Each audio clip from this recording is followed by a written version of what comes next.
आपलं शहर आता स्मार्ट होत आहे। मग तुम्ही कधी स्मार्ट होताय? स्मार्ट न्यूजचे यूट्यूब चॅनल सबस्क्राइब करा, स्मार्ट बना। नोटिफिकेशनसाठी बेल आयकॉनवर क्लिक करा। नमस्कार, मी Ankita Pawar smart news bulletin मध्ये आपलं स्वागत करते। सुरुवातीला एक नजर आजच्या ठळक घडामोडींवर। लसीच्या दुसऱ्या डोस नंतर संसर्ग प्रमाण घटले। 14 ऑगस्ट आता फाळणी भयपट दिन म्हणून ओळखला जाणार। मराठी अस्मितेच्या मानबिंदूसाठी लढा प्रखर होण्याची गरज। स्वातंत्र्य दिनाच्या स्वागतासाठी शहर सज्ज। गणेशोत्सव साजरा करण्यास अनुमती देण्याची मागणी। बेळगाव साऊंड अँड लाईट असोसिएशनची मागणी। अनधिकृत झेंडे हटविण्यासाठी युवा समितीचे निवेदन। येळूर येथे गोठ्याला आग लागून 2 म्हशींचा मृत्यू। बेळगाव दिल्ली लेह विमान सेवा आणि कार्गो सेवेला प्रारंभ। 12वी पुरवणी परीक्षा तयारी पूर्ण करण्याची सूचना। आयुष्यात अडचणीचे प्रसंग सांगून येत नाहीत, म्हणूनच अशा प्रसंगात पाठीशी उभं राहणारे नाव म्हणजेच अण्वेकर गोल्ड। गेल्या 15 वर्षापासून सोने आणि चांदीच्या दागिन्यावर सर्वात जास्त सुलभ तारण कर्ज रक्कम देणारे आणि सर्वात कमी व्याजदर आकारणारे। कोणत्याही बँकेत सोन्या चांदीचे गहाण ठेवलेले दागिने सोडवून घेऊन आजच्या मार्केट दराप्रमाणे योग्य किमतीस खरेदी करणारे। दागिना असो वा विश्वास, आम्ही मोल जाणतो। अण्वेकर गोल्ड। अण्वेकर गोल्ड 88438863.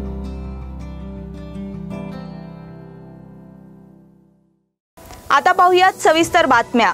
जगभरात कोरोना विषाणूने हाहाकार माजवला आहे। कोरोनाचा संसर्ग रोखण्यासाठी प्रतिबंधक लशीशिवाय दुसरा पर्याय सध्या तरी नाही। लसीचे दोन्ही डोस घेतल्यानंतर कोरोनाची लागण होण्याची शक्यता कमी आहे। तसेच लागण झाली तरी रुग्ण गंभीर होत नाही। दरम्यान भारतात लस घेतलेल्या एकूण 2.6 लाख लोकांना कोरोनाची लागण झाली आहे। तसेच एक डोस घेतलेल्या लोकांच्या तुलनेत 2 डोस घेतलेल्या लोकांना कोरोना झाल्याची संख्या कमी आहे, अशी माहिती सरकारी एजन्सींनी गोळा केलेल्या आकडेवारीतून समोर आली आहे। ही आकडेवारी लसीकरण सुरू झाल्यापासून ते 6 ऑगस्ट पर्यंतची आहे। लसीचा एक डोस घेतलेल्या 1.71 लाख लोकांना कोरोना झाला, तर 2 डोस घेतलेल्या 87,049 लोकांना संसर्ग झाला। 2 डोस घेतलेले लोक हे लसीचा एक डोस घेतलेल्या लोकांच्या तुलनेत जास्त सुरक्षित आहेत, असं या आकडेवारीतून दिसून येतंय। देशभरात आतापर्यंत 53.61 कोटी लोकांचं लसीकरण पूर्ण झालंय। केंद्रीय आरोग्य मंत्रालय देशात लसीकरणानंतर झालेल्या ज्या लोकांना संसर्ग झाला त्यांची माहिती गोळा करत आहे। 14 ऑगस्ट आता फाळणी भयपट दिन म्हणून ओळखला जाणार। रविवारी संपूर्ण देशभरात भारताचा 75वा स्वातंत्र्य दिन मोठ्या उत्साहात साजरा करण्याची तयारी सुरू आहे। दरम्यान पंतप्रधान नरेंद्र मोदींनी एक महत्त्वाची घोषणा केली असून फाळणीच्या आठवणी ताज्या केल्या आहेत। देशाच्या फाळणीच्या वेदना विसरल्या जाऊ शकत नाहीत असे सांगत पंतप्रधान नरेंद्र मोदींनी 14 ऑगस्ट हा दिवस फाळणी भयपट स्मरण दिन म्हणजेच विभाजन विभीषिका स्मृती दिवस म्हणून ओळखला जाईल असं सांगितलं आहे। नरेंद्र मोदींनी ट्विटमध्ये म्हटलं आहे की देशाच्या फाळणीच्या वेदना विसरल्या जाऊ शकत नाहीत। द्वेष आणि हिंसाचारामुळे आपल्या लाखो बंधू भगिनींना स्थलांतरित व्हावं लागलं आणि काहींना तर आपला जीवही गमवावा लागला। त्या लोकांच्या संघर्ष आणि बलिदानाची आठवण ठेवत 14 ऑगस्टला फाळणी भयपट स्मरण दिन म्हणून साजरा करण्याचा निर्णय घेण्यात आला। हा दिवस आपल्याला भेदभाव, शत्रुत्व आणि द्वेष संपविण्यासाठी फक्त प्रेरणा देणारा नाही, तर त्यामुळे एकता, सामाजिक सद्भावना आणि भावना मजबूत होतील असंही नरेंद्र मोदींनी म्हटलं आहे।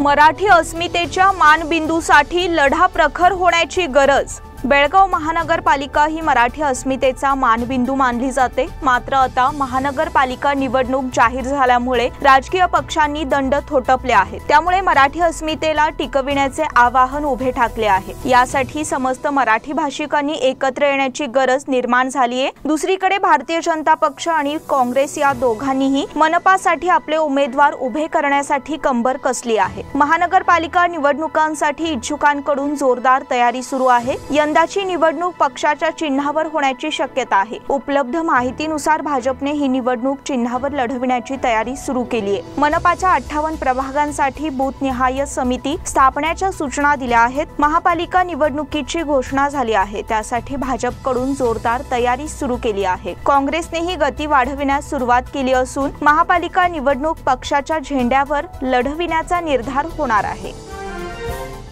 स्वातंत्र्य दिनाच्या स्वागतासाठी शहर सज्ज। स्वातंत्र्य दिनाच्या अमृत महोत्सवानिमित्त 15 रोजी जलसंपदा मंत्री गोविंद कारजोळ यांच्या हस्ते ध्वजारोहण करण्यात येणार आहे। हा कार्यक्रम जिल्हा क्रीडांगणावर सकाळी 9 वाजता होणार आहे, अशी माहिती जिल्हाधिकारी एम.जी. हिरेमठ यांनी दिली। कोरोनाच्या पार्श्वभूमीवर प्रशासनाने घालून दिलेल्या मार्गसूचीनुसार स्वातंत्र्य दिनाचा महोत्सव साजरा करण्यात येणार आहे। वन आणि अन्न आणि नागरी पुरवठा मंत्री उमेश कत्ती, धर्मदाय मंत्री शशिकला जोल्ले यांच्यासह आजी माजी आमदार, खासदार, लोकप्रतिनिधी आदी उपस्थित राहणार आहेत। यंदा विद्यार्थ्यांचा सांस्कृतिक कार्यक्रम होणार नाही। पोलिसांकडून पथसंचलन आणि मानवंदना आदी कार्यक्रम होणार असून मंत्री कारजोळ मार्गदर्शन करणार आहेत। स्वातंत्र्य सैनिकांचा सत्कार त्यांच्या घरी जाऊन करण्यात येणार आहे। गणेशोत्सव साजरा करण्यास अनुमती देण्याची मागणी। सार्वजनिक गणेशोत्सवासंदर्भात प्रशासनाने निर्बंधाचे पालन करण्यास सूचित केले आहे। मात्र याच दरम्यान महानगरपालिकेची निवडणूक घेण्यासाठी घोषणा करण्यात आली आहे। नागरिकांच्या अपेक्षेनुसार सार्वजनिक गणेशोत्सव साजरा करण्यास अनुमती देण्याची मागणी महाराष्ट्र एकीकरण युवा समितीच्या वतीने करण्यात आली आहे। या मागणीचे निवेदन नुकतेच शनिवारी जिल्हाधिकाऱ्यांना देण्यात आले। या संदर्भात जिल्हाधिकारी एम.जी. हिरेमठ यांच्याशी युवा समितीच्या पदाधिकाऱ्यांनी चर्चा केली। समितीचे अध्यक्ष शुभम शेळके यांच्यासह इतर पदाधिकारी उपस्थित होते। त्यांनी यावेळी आपले म्हणणे मांडले। तसेच बेळगावचा पारंपरिक गणेशोत्सव हा जल्लोषात आणि उत्साहात साजरा करण्यासाठी अनुमती द्यावी अशी मागणी केली। यावेळी युवा समिती कार्याध्यक्ष सूरज कुडुचकर, सरचिटणीस श्रीकांत कदम, खजिनदार मनोहर हुंद्रे, विनायक कावळे, ज्योतिबा पाटील आदी उपस्थित होते। आज जिल्हाधिकाऱ्यांना गणेशोत्सवाचे निर्बंध हटवण्याबाबत निवेदन देण्यासाठी इथं आलोय। गेल्या लोकसभा निवडणुकीनंतर बेळगावात कोरोनाची जी परिस्थिती होती ती सगळ्यांना माहीत आहे। त्याच पद्धतीची परिस्थिती ह्या कॉर्पोरेशन निवडणुकीनंतर येऊ नये यासाठी बऱ्याच लोकांनी त्यांना निवडणूक पुढे ढकलण्यासाठी सुद्धा निवेदन दिलं होतं आणि यांची तयारी बघता निवडणूक कुठल्याही प्रकारे यांनी पुढे ढकलणार नाहीत असं चिन्ह दिसतंय। आणि जर निवडणुका होत असतील तर गणेशोत्सव सुद्धा उत्साहात साजरा झाला पाहिजे। आम्ही अशाचं निवेदन त्यांना दिलेलं आहे की तुम्ही एकतर निवडणूक पुढे ढकला, जर निवडणूक घ्यायची असेल तर गणेशोत्सवावरचे निर्बंध हटवा आणि जर निवडणूक त्यांनी जशी जाहीर केलेली आहे तशी घेतली तर मी सगळ्या गणेशोत्सव मंडळांना आव्हान करतो, तुम्ही गणेशोत्सव हा उत्साहात साजरा करा। आणि असे पण आम्ही त्यांच्या नजरेत गुन्हेगारच आहोत।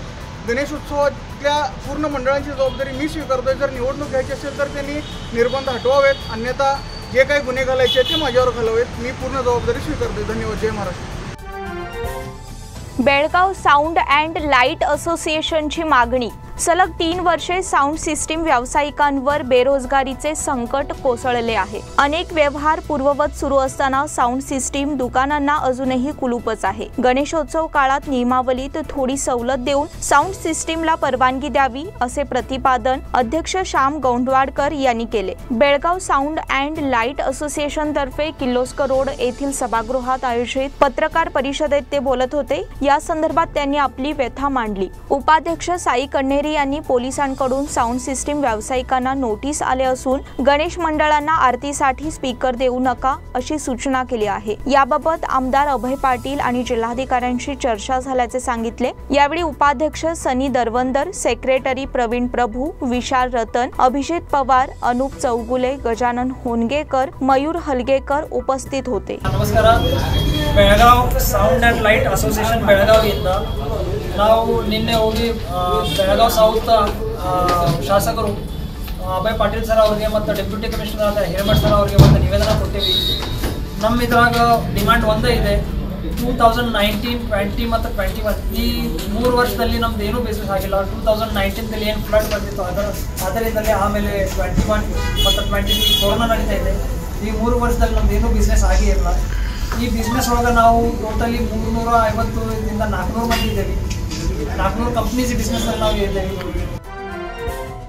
अनधिकृत झेंडे हटविण्यासाठी युवा समितीचे निवेदन। स्वातंत्र्य दिनापूर्वी अनधिकृत झेंडे हटवा यासाठी महाराष्ट्र एकीकरण युवा समितीच्या वतीने जिल्हाधिकाऱ्यांना निवेदन देण्यात आले। नमूद विषयाप्रमाणे बेळगाव मधील महानगरपालिका, प्रादेशिक आयुक्त कार्यालय, हेस्कॉम कार्यालय, रेल्वे स्थानक आणि इतर सरकारी ठिकाणी अजूनही अनधिकृत झेंडे फडकविण्यात आले आहेत। हे झेंडे हटविण्यासाठी यापूर्वीही संघटनेकडून निवेदन देण्यात आले होते। 8 मार्च रोजी या यासंबंधित मोर्चा देखील काढला होता। यानंतर अनेक बैठका झाल्या, पण तरीही अनधिकृत झेंडे काढण्यात आले नाहीत। या अनधिकृत झेंड्यांमुळे राष्ट्रध्वजाचा अवमान होत आहे। तरी राष्ट्रीय ध्वजाचा अवमान रोखून येत्या 15 ऑगस्ट स्वातंत्र्य दिनापूर्वी हे अनधिकृत झेंडे हटविण्यात यावेत। जर तरीही हे हटविण्यात आले नाहीत तर भारताचे गृहमंत्री अमित शहा यांना 2 लाख स्वाक्षरी असलेले निवेदन पाठविण्याचा निर्णय घेण्यात आला। अशा आशयाचे निवेदन देण्यात आले। यावेळी युवा समिती कार्याध्यक्ष सूरज कुडुचकर, सरचिटणीस श्रीकांत कदम, खजिनदार मनोहर हुंद्रे, विनायक कावळे, ज्योतिबा पाटील आदी उपस्थित होते। येळ्ळूर येथे गोठ्याला आग लागून 2 म्हशींचा मृत्यू। येळ्ळूर येथे शेतकऱ्याच्या गोठ्याला आग लागून 2 म्हशींचा होरपळून मृत्यू झाला, तर एक म्हैस गंभीर जखमी झाल्याची घटना शुक्रवारी रात्रीच्या सुमारास घडली। यामध्ये काही शेती साहित्य सुद्धा जळून खाक झाले आहे। यात सुमारे 2 लाखांचे नुकसान झाल्याचा अंदाज व्यक्त केला जात आहे। शेतकरी मुकुंद लक्ष्मण मुरकुटे यांनी दिवसभर शेतातील कामे आटोपून दूध काढून जनावरांना गवत टाकून झोपायला गेले होते। रात्री 11:30च्या सुमारास शॉर्ट सर्किटमुळे गोठ्याला आग लागली। यामध्ये त्यांच्या मालकीच्या 2 म्हशी दगावल्या असून एक म्हैस गंभीर जखमी झाली। या आगीत गोठ्यात असलेले साहित्य, चारा, कुट्टी, शेती अवजारे, शेती लाकडी अवजारे जळून खाक झाली असून नुकसान झाले आहे। सदर घटनेची माहिती मिळताच येळ्ळूर ग्रामपंचायत अध्यक्ष सतीश पाटील आणि सदस्य प्रमोद पाटील, रमेश मेणसे, राजू डोंडाण्णावर यांनी पाहणी केली। त्यानंतर ताबडतोब शनिवारी सकाळी 10 वाजता तलाठी मयूर मासेकर आणि जनावरांचे डॉक्टर मल्लापा रातण्णावर यांनी संपूर्ण घटनेचा पंचनामा केला। शेतकऱ्याला त्वरित नुकसान भरपाई मिळावी अशी मागणी ग्रामस्थांनी केली आहे। या घटनेमुळे येळ्ळूर गावात हळहळ व्यक्त केली जात आहे। बेळगाव दिल्ली लेह विमान सेवा आणि कार्गो सेवेला प्रारंभ।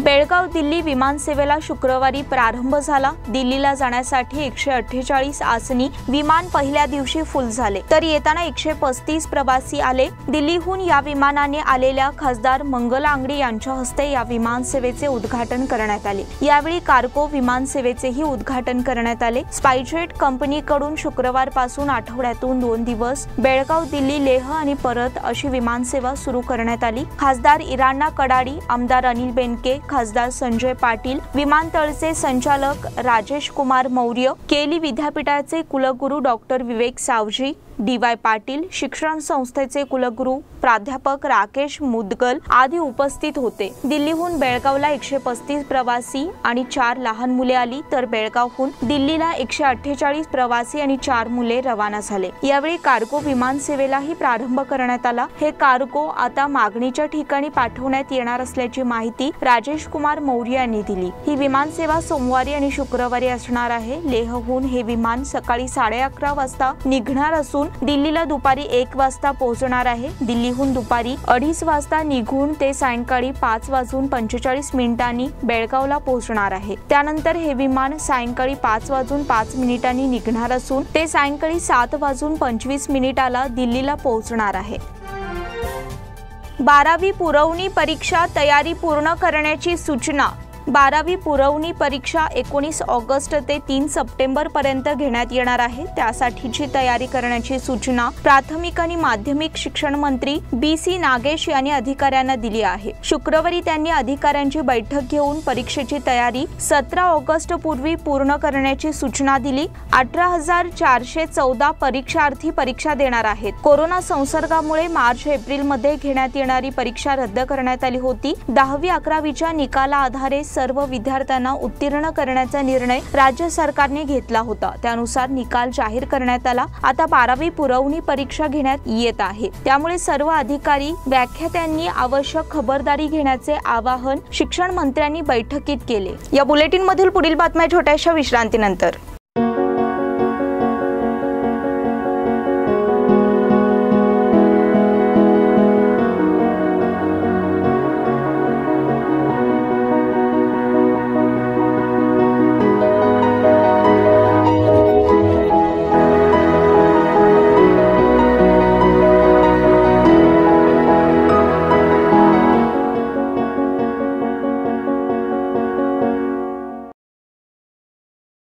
Poddar Brothers Jewelers. A perfect blend of traditional and modern jewelry in North Karnataka, Goa and southern Maharashtra, serving since 5 generations.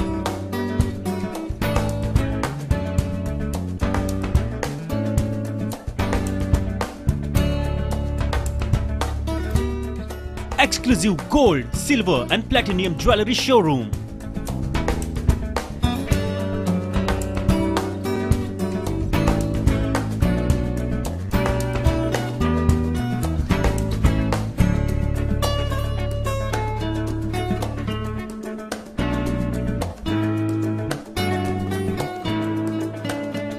Poddar Brothers, Poddar Sons and Grandsons. Khade Bazar, Belgaum. Call is on 0831 240 5550 or 51 or 52 or 53. Visit us at www.poddarjewelers.com.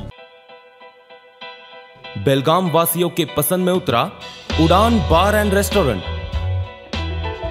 Social distancing का ख्याल रखते हुए हमारा staff देता है बेहतरीन service का विश्वास।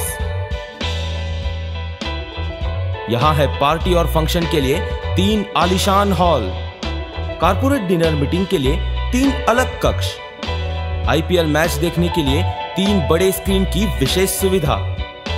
इसके साथ ही साफ सुथरा किचन जहां हमारा वेल क्वालिफाइड स्टाफ देता है क्वालिटी और हाइजीनिक फूड की गारंटी।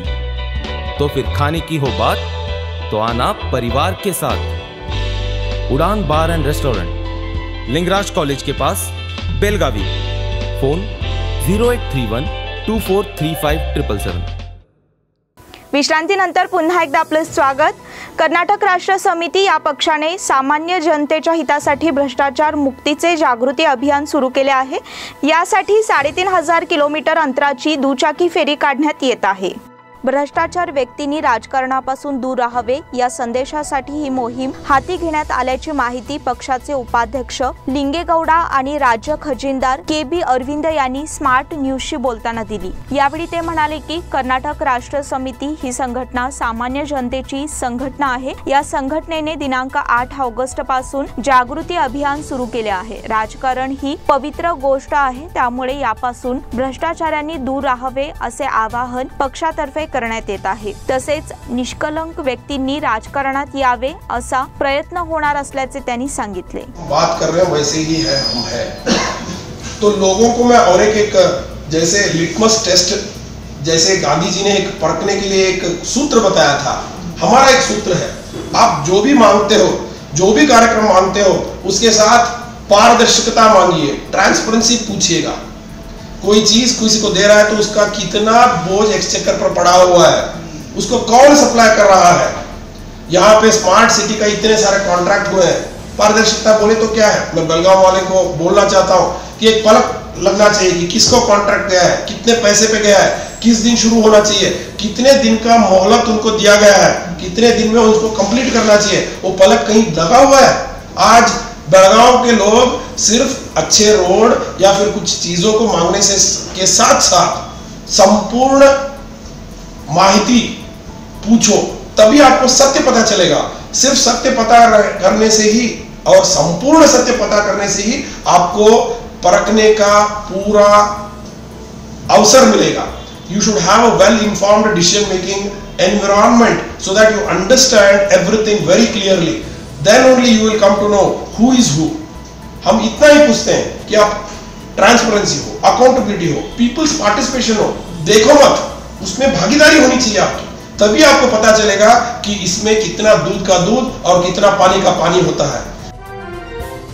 कोविड लसीकरणाला प्रचंड गर्दी। सिव्हिल हॉस्पिटल आवारात असलेल्या कोविड लसीकरण केंद्रावर शनिवारी प्रचंड गर्दी उसळली होती। प्रशासनाच्या सावळ्या गोंधळामुळे नागरिकांचे हाल होत होते। सकाळी 8 वाजल्यापासून उभे असलेल्या नागरिकांना सकाळी 11 वाजेपर्यंत लसीकरण न मिळाल्यामुळे एकच गोंधळ उडाला होता। या वेळेत महाविद्यालयीन विद्यार्थ्यांना प्रथम लस देण्यात येईल असे सांगत असताना दुसऱ्या लसीकरणास आलेल्या नागरिकांना सुद्धा यावेळी सोडत होते। पण पहिल्यांदा लसीकरण करण्यासाठी आलेल्या नागरिकांना तात्काळ उभे राहावे लागत होते। यामुळे या नागरिकांमध्ये प्रचंड नाराजी उसळली होती। प्रशासनाच्या आणि पोलिसांच्या दमदाटीमुळे नागरिकांनी चिंता व्यक्त केली। सरकार आणि लोकप्रतिनिधी नागरिकांसाठी लसीकरण उपलब्ध आहे असे सांगतात, मात्र प्रशासनाच्या गैरकारभारामुळे नागरिकांनी आपला राग व्यक्त केला।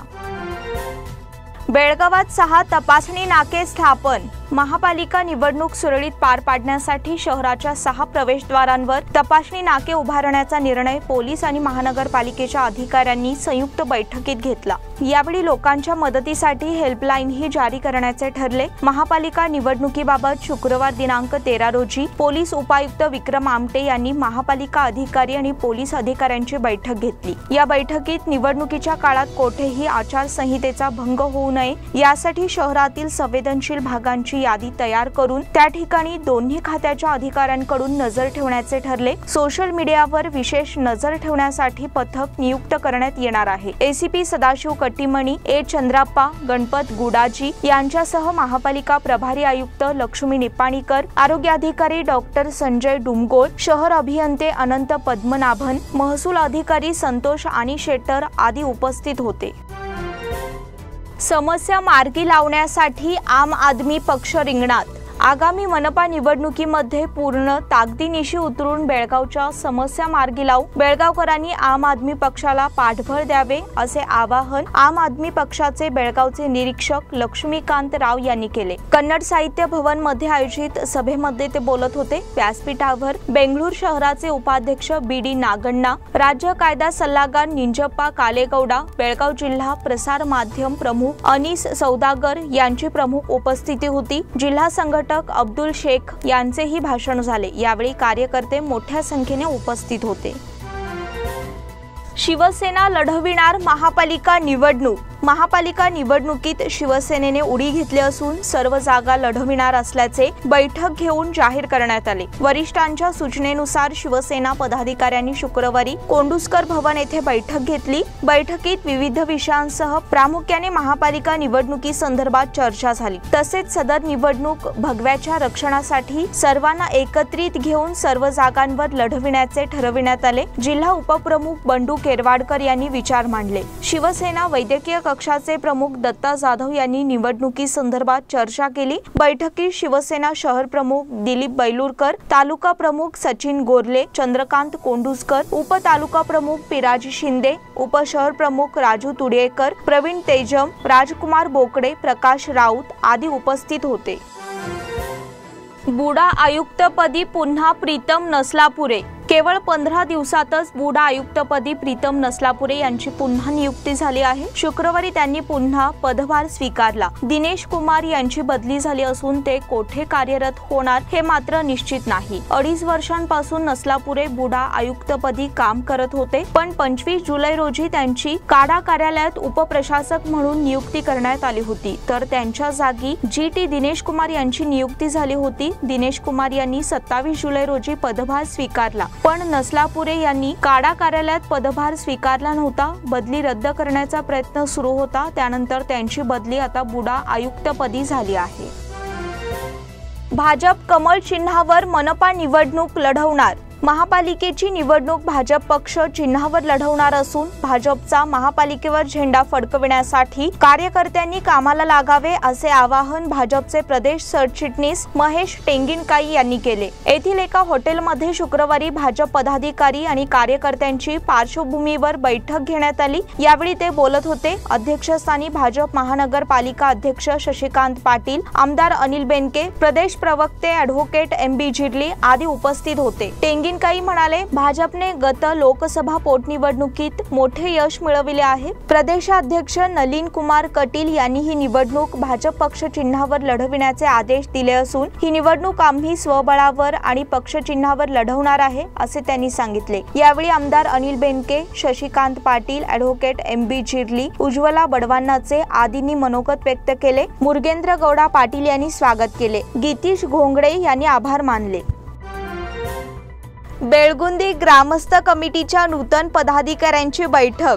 बेळगुंदी ग्रामस्थ कमिटीची एक महत्त्वपूर्ण बैठक नुकतीच पार पडली। या बैठकीत नवीन पंच कमिटी स्थापन करण्याचा निर्णय घेण्यात आला। त्यानुसार दरवर्षी गावातील एका गल्लीतील सदस्याला अध्यक्षपद देण्याचे ठरविण्यात आले। त्यानुसार नवीन कार्यकारिणी निवडण्यात आली। यामध्ये अध्यक्ष म्हणून सुरेश बापू किणेकर आणि उपाध्यक्ष म्हणून शिवाजी रामू बोकडे यांची निवड झाली। यल्लाप्पा बाबू शापूरकर यांची सेक्रेटरी पदी तर मारुती विष्णू शिंदे यांची खजिनदार म्हणून निवड करण्यात आली। मच्छेत अवजड वाहने थांबवण्यास प्रतिबंध करण्याची मागणी। येथील औद्योगिक वसाहतीत बेळगाव चोरला मार्गावर अवजड वाहने थांबविण्यात येऊ नयेत या मागणीचे निवेदन ग्रामस्थांच्या वतीने ग्रामपंचायतला देण्यात आले। अवजड वाहने थांबविण्यात येत असल्यामुळे अपघात होत आहेत। रस्त्यावर अवजड वाहने थांबविणाऱ्यांवर ग्रामपंचायतीने कारवाई करावी। येथील एका कंपनी समोर अवजड वाहने थांबविण्यात येत आहेत। नुकत्याच एका घटनेत मच्छे येथील तरुण दुचाकीवरून जात असताना रस्त्यावर थांबलेल्या ट्रकला पाठीमागून धडकल्यामुळे त्याचा मृत्यू झाला। यापुढे अपघाताच्या घटना होऊ नयेत यासाठी ग्रामपंचायतीने खबरदारी घ्यावी असे निवेदन मच्छे ग्रामपंचायतीला देण्यात आले। ग्रामपंचायत माजी सदस्य सचिन बेळगावकर यांच्यासह सागर चौगुले, ज्योतिबा हवळ, सोमनाथ पाखरे, गणपत लाड, रमेश करेण्णावर, राहुल पाटील, महांतेश लोहार आदी उपस्थित होते। कंगराळीत उघड्यावर कचरा टाकणाऱ्यांवर कारवाई। कंगराळी खुर्द येथे ग्रामपंचायतीच्या हद्दीत उघड्यावर कचरा टाकणाऱ्यांवर कारवाई करण्याचा निर्णय ग्रामपंचायतीच्या मासिक बैठकीत घेण्यात आला। ग्रामपंचायत अध्यक्ष यल्लाप्पा पाटील यांच्या अध्यक्षतेखाली बैठक झाली। व्यासपीठावर उपाध्यक्षा ज्योती पाटील, पीडीओ बर्गी उपस्थित होते। ग्राम स्वच्छता विषयांवर चर्चा करण्यात आली। ग्रामपंचायत सदस्या कमला पाटील यांनी कचरा जमा करण्यासाठी घंटागाडी फिरत असतानाही एपीएमसी संरक्षक रस्त्यालगत भिंतीच्या बाजूला सोय केली जाईल। त्यानंतर कचरा टाकणाऱ्यांवर दंडात्मक कारवाई करण्याचा निर्णय घेण्यात आला। गावातील गटारींची स्वच्छता करणे, सांडपाण्याचा निचरा करणे, नवीन बांधकाम सुरू असणाऱ्या ठिकाणी अतिक्रमणे रोखणे, कचरापट्टी यावर चर्चा करण्यात आली। वाहनातून पडून एकाचा मृत्यू। खडेबाजार बेळगाव येथील पै इंटरनॅशनल इलेक्ट्रॉनिक्स मध्ये डिलिव्हरी बॉय म्हणून सेवा बजावणाऱ्या इस्माचा वाहनातून पडून मृत्यू झाला आहे। शिवाजी महादेव माने वय 47 राहणार पांगुळ गल्ली बेळगाव असे मृत्यू झालेल्या इस्माचे नाव आहे। महादेव हे सामानाची डिलिव्हरी देण्यासाठी गेले होते। डिलिव्हरी देऊन परतताना ते वाहनाच्या फाळक्यावर बसले होते। दुकानाकडे परतताना वीरभद्रनगर 3रा क्रॉस जवळ तोल जाऊन ते फाळक्यावरून खाली पडले आणि त्यांचा जागीच मृत्यू झाला। त्यांच्या पश्चात पत्नी, 2 मुली, 1 मुलगा असा परिवार आहे। रितू पाटीलचे अभिनंदन। कंगराळी गावातील इयत्ता 10वी मध्ये शिकणाऱ्या रितू पाटील या विद्यार्थिनीने 2019 पासून जिल्हा आणि राज्य फुटबॉल संघातून बेंगलोर, शिमोगा, राणेबेन्नूर, गोवा, हरियाणा, हिमाचल प्रदेश या ठिकाणी झालेल्या स्पर्धेत चमकदार कामगिरी केली आहे। त्याबद्दल तिचे वडील संजय पाटील यांचा सत्कार करून शुभेच्छा देण्यात आल्या। महिला फुटबॉल निवड चाचणीला उत्स्फूर्त प्रतिसाद। धारवाड येथील केसीडी मैदानावर कन्नूर स्पोर्ट्स अकादमी आयोजित उत्तर कर्नाटक महिला फुटबॉल संघ निवड चाचणीला उत्तम प्रतिसाद मिळाला। या निवड चाचणीत 40 महिला फुटबॉलपटूंनी उत्स्फूर्तपणे भाग घेतला। बेंगळूर येथे सप्टेंबरच्या पहिल्या आठवड्यात होणाऱ्या कर्नाटक महिला अविभागीय फुटबॉल स्पर्धेसाठी उत्तर कर्नाटक महिला फुटबॉल निवड चाचणीचे आयोजन केले होते। दिवसभरात 2 फेऱ्या पूर्ण झाल्या। ही फुटबॉल संघ निवड चाचणी निवड सदस्य मारुती मुत्तूर, मानस नायक, अनुराग कन्नूर यांच्या मार्गदर्शनाखाली सुरू झाली। निलंबन झाल्यावर विनेश फोगटने पहिल्यांदाच मौन सोडलं। भारतीय महिला कुस्तीपटू विनेश फोगट गेल्या काही दिवसांपासून सतत चर्चेत आहे। पदकाची प्रबळ दावेदार असलेल्या विनेशला रिकाम्या हाती परतावं लागलं आणि त्यानंतर तिचं निलंबन करण्यात आलं। त्याचा परिणाम तिच्या खासगी आयुष्यावर झाला आहे। अनेक मानसिक संकटांचा सध्या ती सामना करत आहे। निराशेत चाललेल्या विनेशने द इंडियन एक्सप्रेस मध्ये एका लेखाद्वारे तिच्या भावना व्यक्त केल्या आहेत। बाहेरील जगामुळे ती किती दुखावली गेली आहे ते तिने या लेखातून मांडले आहे। विनेशने लिहिले की यावेळी मला माझ्या कुटुंबावर लक्ष केंद्रित करायचं आहे, पण बाहेरची प्रत्येक व्यक्ती माझ्याशी अशी वागत आहे जसं की मी एक मृत वस्तू आहे। ते काहीही लिहित आहेत। मला माहिती आहे की तुम्ही भारतात जितक्या वेगाने चढता तितक्याच वेगाने तुम्ही खाली आपटले जाता। एक पदक हरले आणि सगळंच संपलं। कुस्ती सोडा, एका व्यक्तीला सामान्य होऊ द्या. तुमचे सहकारी खेळाडू काय चुकलं ते विचारत नाही, तर ते सांगतात की मी काय चूक केली. मला आश्चर्य वाटतं की त्यांनी स्वतः मत कसं काय तयार केलं. कमीत कमी मॅटवर मला काय झालं ते तरी विचारा. तुम्ही तुमचे शब्द माझ्या तोंडात का टाकत आहात? मी ते करत नाही, मला माफ करा, असं तिने लिहिले आहे. कुस्ती कौशल्याचा 4 वेळा ऑलिम्पिक सुवर्णपदक जिंकणारा जगातील एकमेव मल्ल पैलवान मिजेन लोपेज.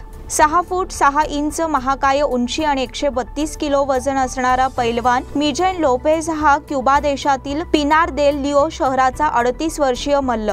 लहानपणी फळांच्या पेट्या आणि मेंढ्या खांद्यावर सहज उचलून नेताना त्याला पिनार मधील एका वृद्ध वस्तादांनी त्याच्या वडिलांना त्याला कुस्तीत करिअर करायला सांगितले. वयाच्या 10व्या वर्षी मिजेनच्या वडिलांनी त्याला सेरो पेलोडो कुस्ती क्लब मध्ये कुस्तीसाठी पाठवले. जन्मजात हातापायाने मजबूत असणाऱ्या मिजेनला त्याचे कोच ग्रीको रोमनने कुस्ती प्रकारात सराव करायला सांगितले आणि त्यानुसार त्याचे करिअर सुरू झाले. 2008 मध्ये बीजिंग, 2012 मध्ये लंडन, 2016 मध्ये रिओ आणि 2020 मध्ये टोकियो ऑलिम्पिक मध्ये 130 किलोग्रॅम सुपर हेवीवेट गटात सुवर्णपदक मिळविणारा मिजेन हा जगातील एकमेव पैलवान ठरला आहे. याचबरोबर स्मार्ट न्यूजचे आजचे बुलेटिन इथेच संपले. धन्यवाद.